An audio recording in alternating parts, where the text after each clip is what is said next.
சற்று முன் அதோ கதியான விஜயின் அரசியல் வாழ்க்கை முத்திரை பதித்த திமுக 2026 தேர்தல் பரபரப்பு சர்வே ரிப்போர்ட்.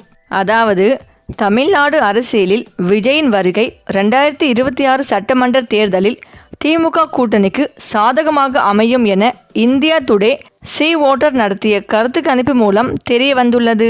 தமிழகத்தில் சட்டமன்ற தேர்தலுக்கு இன்னும் சில மாதங்களே உள்ள நிலையில் அரசியல் களம் சூடு பிடித்துள்ளது. திமுக கூட்டணி, அதிமுக பாஜக கூட்டணி, புதிதாக அரசியல் களம் கண்டுள்ள தாவேகா, சீமானின் நாதக, தேமுதிக, பாமக என அனைத்து கட்சிகளும் கூட்டணியை உறுதி செய்வது, களப்பணியாற்றுவது என தீவிரமாக தேர்தலுக்கு ஆயத்தமாகி வருகின்றனர். இது ஒரு புறம் இருக்க, முன்னணி ஊடக மற்றும் கருத்து கணிப்பு நிறுவனங்கள் கருத்து கணிப்புகளை தொடங்கியுள்ளன. அதன்படி மக்களவை தொகுதியின் அடிப்படையில் மேற்கொள்ளப்பட்ட கருத்து கணிப்பு முடிவுகளை இந்தியா டுடே சி ஓட்டர் வெளியிட்டுள்ளது. அதன்படி தமிழ்நாட்டில் இன்று தேர்தல் நடைபெற்றால் கூட திமுக கூட்டணியை மாபெரும் வெற்றி பெறும் என அதில் தெரிவிக்கப்பட்டுள்ளது.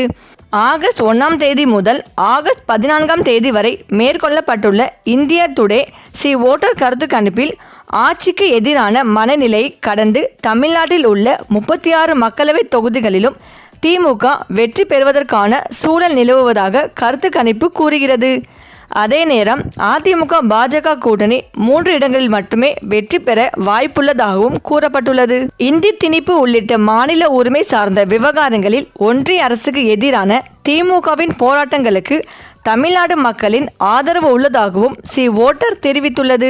2024 நாடாளுமன்ற தேர்தலில் 47% வாக்குகள் பெற்ற நிலையில் இன்று தேர்தல் நடத்தப்பட்டால் கூட தமிழ்நாட்டில் 48% வாக்குகள் திமுகவிற்கு கிடைக்கும் என்று அறிவிக்கப்பட்டுள்ளது. தமிழ்நாட்டு அரசியலில் புது வரவான தாவேகா விஜயின் வருகை திமுக கூட்டணிக்கு எதிரான வாக்குகளையே பிரிப்பார் என்றும் அதிமுகவுக்கே அதிக பாதிப்புகளை ஏற்படுத்துவார் என்றும் கருத்து கணிப்பில் குறிப்பிடப்பட்டுள்ளது. இதன்படி நடந்தால் ஆளுங்கட்சிக்கு எதிரான வாக்குகள் பிரித்து திமுக கூட்டணிக்கான வெற்றியை உறுதிப்படுத்தும் என்றும் இந்த கருத்து கணிப்பில் தெரிவிக்கப்பட்டுள்ளது. அதேபோல் இன்று மக்களவையில் தேர்தல் நடந்தால் கூட மத்தியில் தேசிய ஜனநாயக கூட்டணி 300க்கும் அதிகமான இடங்களை பெறும் என்றும் கருத்து கணிப்பில் தெரிவிக்கப்பட்டுள்ளது. இந்த நிலையில்தான் இதுவரை நடந்த தேர்தலில் தொடர்ந்து 2வது முறையாக திமுக வெற்றி பெற்றது கிடையாது. அந்த சாதனை வருகின்ற 2026 தேர்தலில் திமுக படைத்து புதிய முத்திரை பதிக்க உள்ளதாகவும் தற்போது தகவல்கள் வெளிவந்து கொண்டிருக்கிறது. அநேகமாக விஜயின் அரசியல் வாழ்க்கை கேள்விக்குறியாகும் என்ற அதிர்ச்சி தகவலும் வெளிவந்து கொண்டிருக்கிறது. சரி, இந்த வீடியோ பற்றிய உங்கள் கருத்துக்களை கமெண்ட்ல சொல்லுங்க. மேலும் இந்த வீடியோ உங்களுக்கு பிடித்திருந்தால் லைக் பண்ணுங்க, ஷேர் பண்ணுங்க, மறக்காம நம்ம சேனலை சப்ஸ்கிரைப் பண்ணிக்கோங்க. தேங்க்ஸ் ஃபார் வாட்சிங்.